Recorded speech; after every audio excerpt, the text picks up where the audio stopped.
Olá, eu sou a Carol Nogueira e esse é o Item Mais da CNN.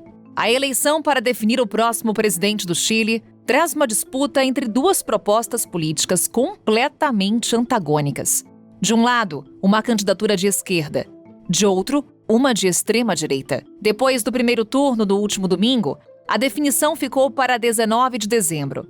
E o embate da campanha nas próximas semanas será entre o deputado Gabriel Boric, que surgiu na política chilena como um líder estudantil, e o advogado José Antônio Casti, apontado como um admirador do regime de Augusto Pinochet. José Antônio Casti, um ex-congressista da direita, teve quase 28% dos votos. Já Gabriel Boric, político da esquerda, obteve pouco mais de 25,5% dos votos.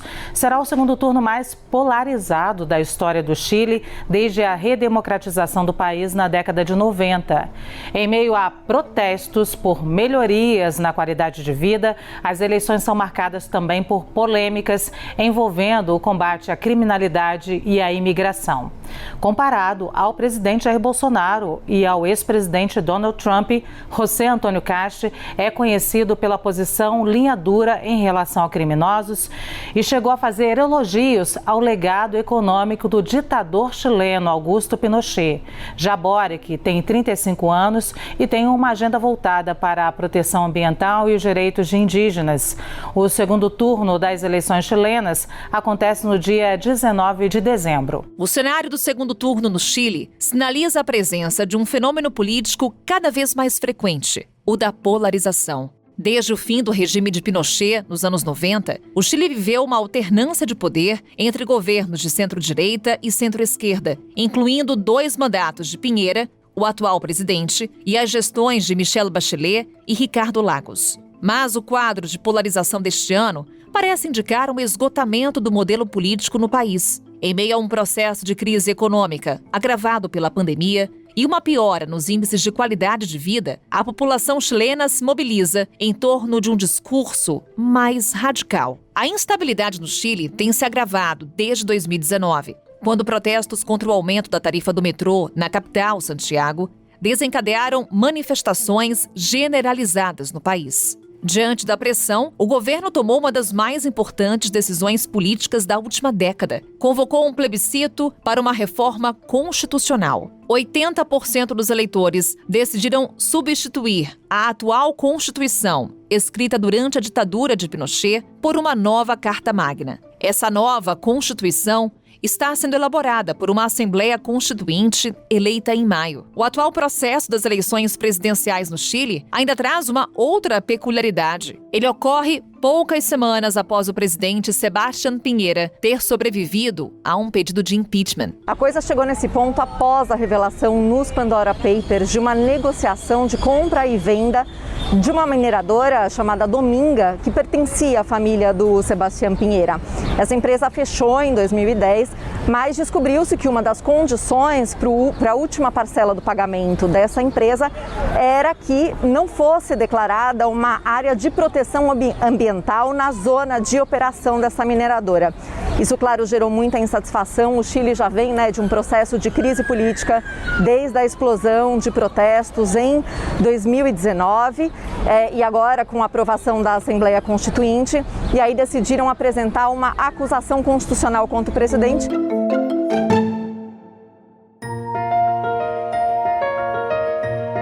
Na primeira parte desse episódio, conversamos com João Vitor Cardoso. Ele é professor de Direito Internacional na Universidade do Chile e pesquisador do Centro de Estudos de Conflito e Coesão Social. João, vai ser muito bom conversar com você nesse episódio, porque tenho certeza, você traz pra gente não só o olhar de pesquisador, o olhar acadêmico, mas também de quem vive a realidade aí no Chile. Bem-vindo! Boa tarde, Carol. Encantado de poder participar. Muito obrigado pelo convite. João, para começarmos nossa conversa, quero olhar para esse resultado no Chile, no primeiro turno, e trazer um paralelo com as manifestações de 2019. Isso é possível?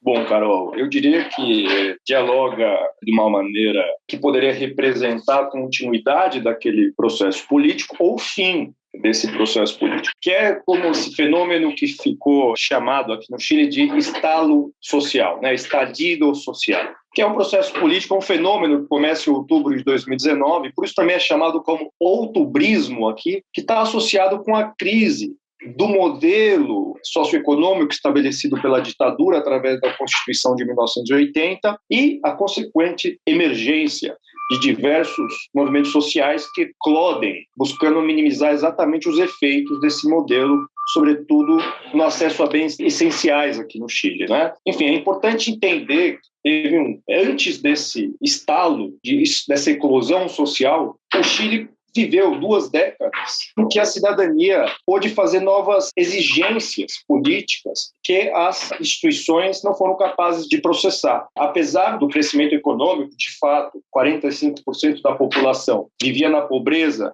em 87, isso se reduziu a 15% da população em 2019, e os salários reais também, a gente poderia dizer que foi impressionante a melhora, eram 74% superiores ao que existia 2 décadas anteriores, né, a 2009, isso produziu um efeito de continuidade nesse modelo estabelecido pela ditadura, até mesmo quando a esquerda chegou no poder. E é exatamente isso que está em jogo. E como essas 2 agendas eleitorais, por um lado, do Castro, e por outro lado, do Gabriel Boric, dialogam com esses protestos. Uma, tentando reduzir os protestos, o problema de segurança pública, e a outra, digamos, representando justamente os protestos que levaram à denúncia do colapso desse modelo socioeconômico no Chile. Então, nós podemos estabelecer, de fato, uma conexão clara aí entre essas demandas por direitos sociais que terminam com esse processo de substituição da Constituição de 1980 do Pinochet, por um lado, representado pelo Gabriel Boric, que foi um dos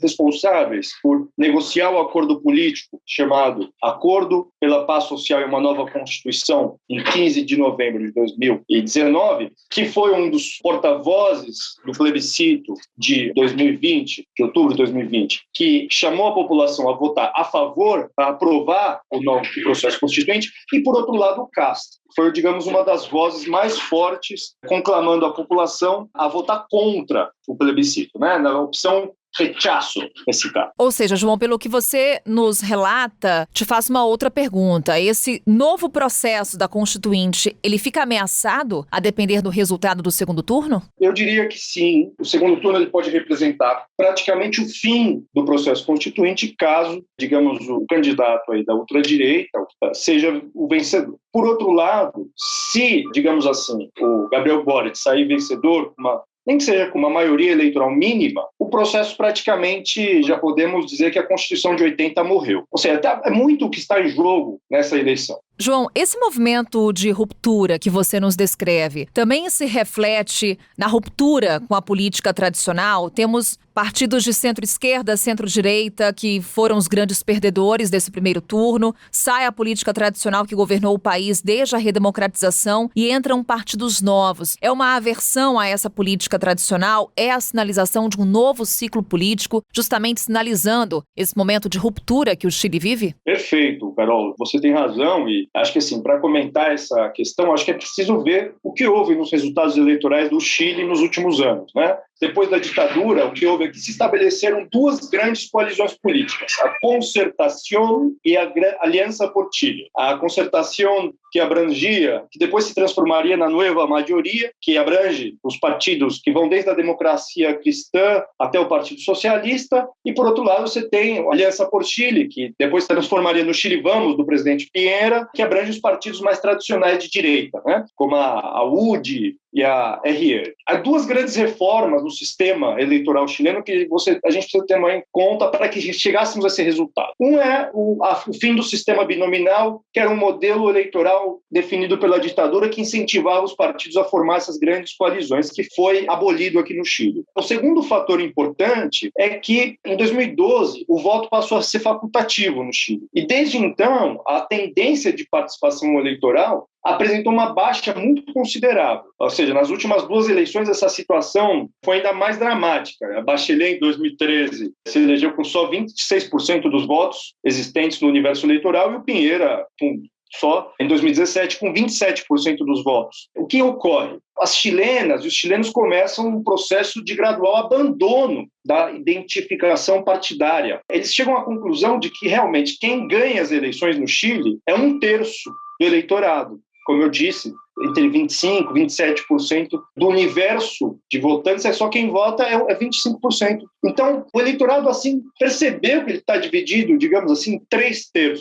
E 1/3 não se sente atraído pelo voto periódico de forma alguma aqui no Chile. Isso é um problema que começa a ser estudado em 2008, é um problema já longo. Então, essas pessoas que são aparentemente apartidárias, elas pareciam recusar a politização de qualquer forma. Mas agora, isso é um fato novo, que está todo mundo se debatendo, a questão de $1 milhão no Chile, que essas pessoas parecem entender o populismo, o que é inédito. E essa lógica acho que explica um pouco disso que você diz, essa ruptura, né, que finalmente mostra uma orientação negativa em relação aos partidos políticos, que eu acho que é o que o caso chileno pode, digamos assim, mostrar para a América Latina, é como a orientação negativa em relação aos partidos políticos é um previsor importante de intenções de voto. Vamos falar mais sobre a América Latina, claro, no próximo bloco, mas antes de encerrarmos, João, queria traçar expectativas com você sobre o segundo turno. Como podemos contextualizar essa rivalidade que vamos presenciar no Chile? É o eleitor conservador versus o eleitor jovem, o eleitor que está inserido em minorias? E mais, como é que fica a migração dos votos por aí, principalmente os votos daquele eleitor de Franco Parisi, ele que vive nos Estados Unidos e chegou ao 3º lugar no primeiro turno com o discurso anti-establishment? Perfeito, Carol. Talvez o caso do Parisi seja uma parte importante dessa explicação que eu dei agora sobre esse fenômeno, né, do partidismo negativo aqui no Chile, que é o que revela o sucesso eleitoral do Parisi. Ou seja, ele é um candidato que abraçou assim, a agenda do outsider, da antipolítica, e o eleitor do Parisi hoje, digamos que a imigração dos votos dele está muito pouco esclarecida ainda. Se trata de uma classe média diminuída, vulnerável à crise econômica, com medo da chegada de imigrantes, e mostra também, por outro lado, esses extremos, né, eles vão ganhando maior peso. E o contraste aqui é que ninguém está conseguindo atrair esses votos de centro. É o problema, digamos assim, da gente ter esse eleitorado dividido em 3, né? 1/3 vota pela esquerda, 1/3 pelos conservadores, e o centro, ninguém consegue conquistar e cativar os votos do centro. Então, digamos que esse sistema de representação realmente apresenta um colapso aqui no Chile e que, de fato, digamos, essa simplificação que eu estou fazendo de 1/3 mais 1/3 mais 1/3, sinaliza, digamos, na experiência comparada, que tende a terminar sucumbindo ao aumento dos demagogos carismáticos, esses personagens que nós já estamos tão acostumados e que os extremos vão ter um maior peso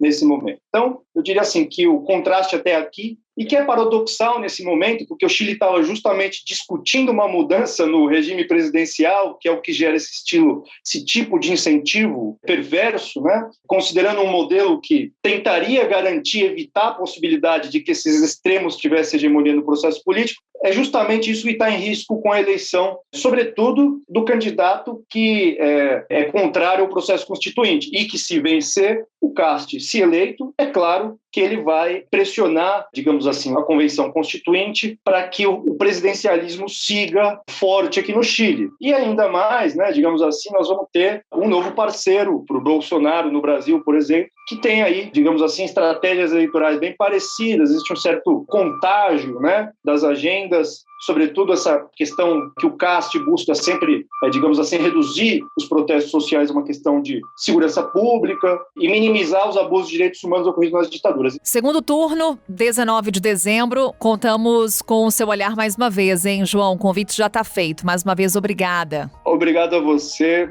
encantado de ter participado. Precisando, podem contar comigo. É um prazer.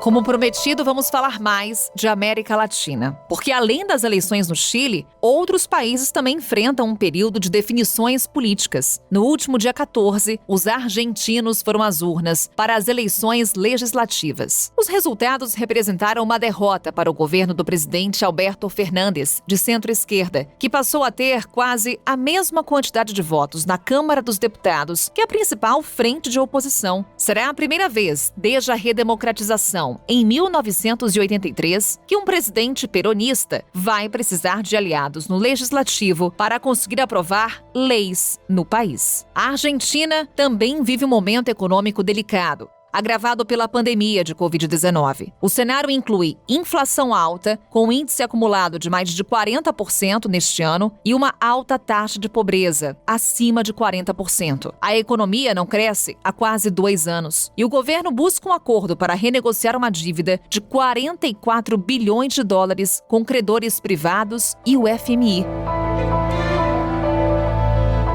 Na segunda parte desse episódio, conversamos com Carolina Silva Pedroso. Ela é professora na Escola Paulista de Política, Economia e Negócios da Unifesp e especialista em América Latina. Professora Carolina, muito bom lhe receber aqui no Item Mais. Bem-vinda. Obrigada. Bem, professora, para começarmos aqui esse nosso bate-papo, falar um pouquinho dos projetos que estão em discussão nesse momento no Chile. Projetos dos 2 candidatos que vão ao segundo turno. Esses projetos trazem algum reflexo para um contexto maior de América Latina? Sim, eu diria que esses projetos eles estão bastante inseridos no contexto político da região. A região, nesse momento, se encontra basicamente dividida em 2 grandes polos, um polo mais de esquerda, muitas vezes até considerado progressista, e um outro polo mais de direita e com alguns contornos até mais conservadores.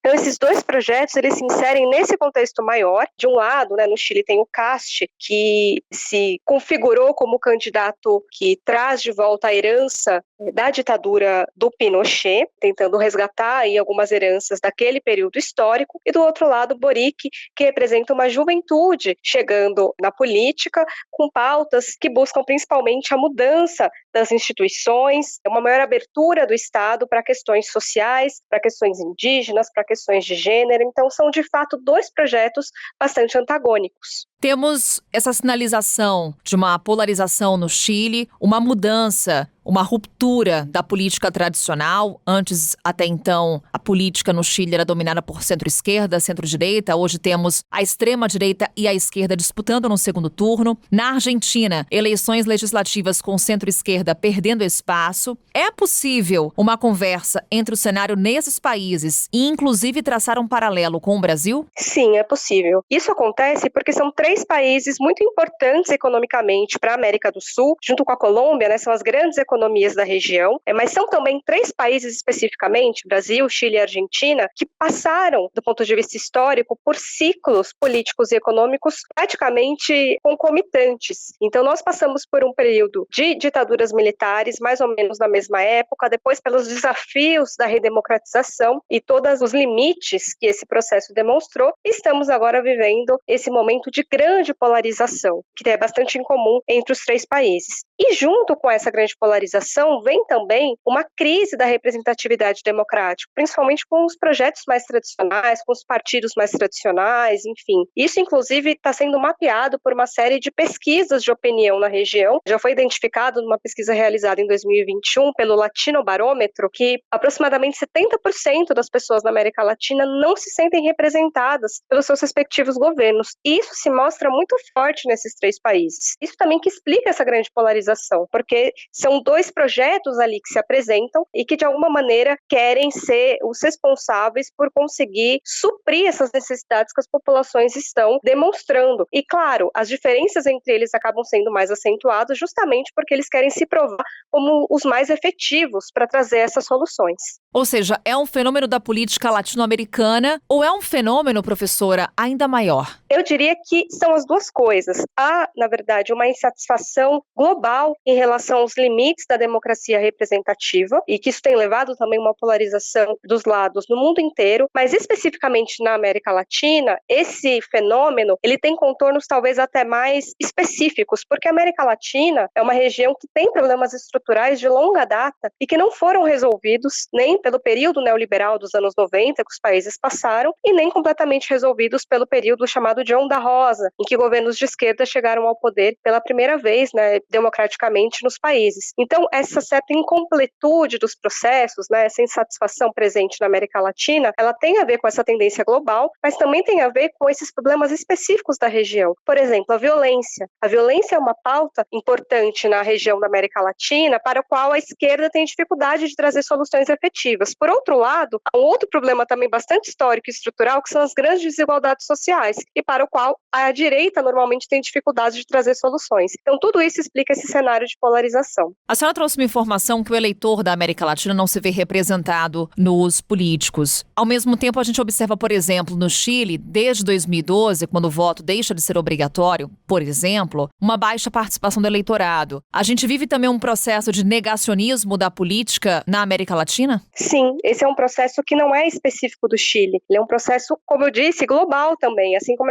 a própria polarização. Isso se torna ainda mais incisivo na América Latina por conta dessa manutenção de tanto tempo, de longo prazo, desses problemas que vão se arrastando ao longo dos anos, né? A América Latina é a região que tem o maior número de homicídios do mundo, numa região que, em tese, não está em guerra civil. Então, isso é uma coisa que gera uma insatisfação muito grande. A outra questão que eu tinha mencionado é a questão da desigualdade social. Nós temos disparidades de renda absurdas na região, e isso também traz insatisfação. Então, todo esse cenário nos ajuda a compreender essa não representatividade, né, que os políticos acabam tendo junto à população. A população está descrente em relação ao funcionamento da política. E, normalmente, esse tipo de sentimento pode levar a uma descrença também na democracia, que é um item bastante preocupante. Em que medida, professora, a configuração política de um país traz consequências políticas para os demais? Tem sido bastante presente na nossa história. Então, observar o que vai acontecer, por exemplo, agora no Chile e o que vem acontecendo no Brasil é crucial para os outros países. Porque se eventualmente, né, um projeto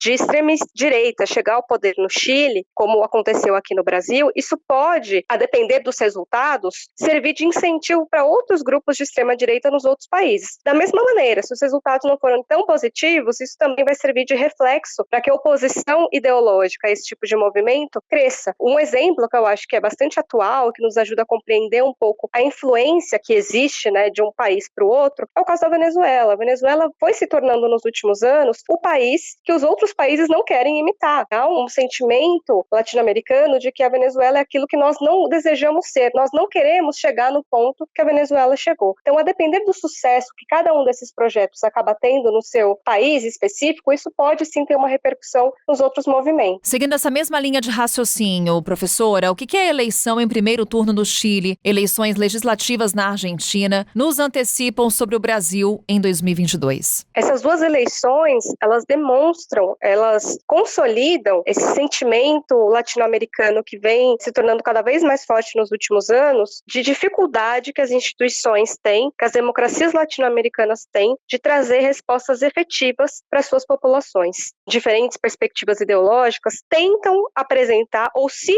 apresentar como sendo aqueles que vão ser os responsáveis por trazer soluções rápidas, soluções fáceis para problemas que muitas vezes são extremamente complexos. Então, quando nós vemos pautas muito extremistas surgindo e ganhando cada vez mais popularidade, é sempre um sinal de alerta, porque as democracias latino-americanas ainda são muito jovens, né? Nós ainda precisamos de muito amadurecimento, não só das instituições, mas também de uma cultura democrática. Assim como uma descrença na política, um sentimento na região de que a democracia muitas vezes não funciona. Isso pode levar à escolha, e é paradoxal, né? A escolha democrática por líderes que podem, uma vez no poder, diminuir a capacidade democrática desses países de gerir os seus problemas. Então eu diria que esses dois processos, eles são muito importantes para nós, porque existe sim coincidências de movimentos políticos entre os nossos países. Professora Carolina Silva Pedroso, mais uma vez, meu agradecimento por estar conosco aqui no Item Mais e até uma próxima oportunidade. Eu que agradeço.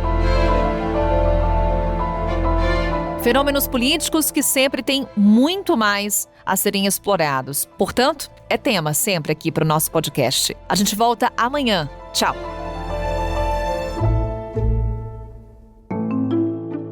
Com a minha apresentação, Carol Nogueira, este podcast foi produzido pela Maremoto para a CNN Brasil. Roteiro e pesquisa, Maíra Alfradique. Pauta e produção, Danilo Santana. Edição e sonorização, Nathan Kleiman. Coordenação geral, Paula Weinberg. Coordenação de produto, Verônica Schneider. Coordenação editorial, Diego Toledo. Direção de jornalismo digital, Daniel Tosi. Você também pode ouvir o Item Mais no site da CNN Brasil e aproveite para conhecer os nossos outros programas em áudio. Acesse cnnbrasil.com.br/podcasts.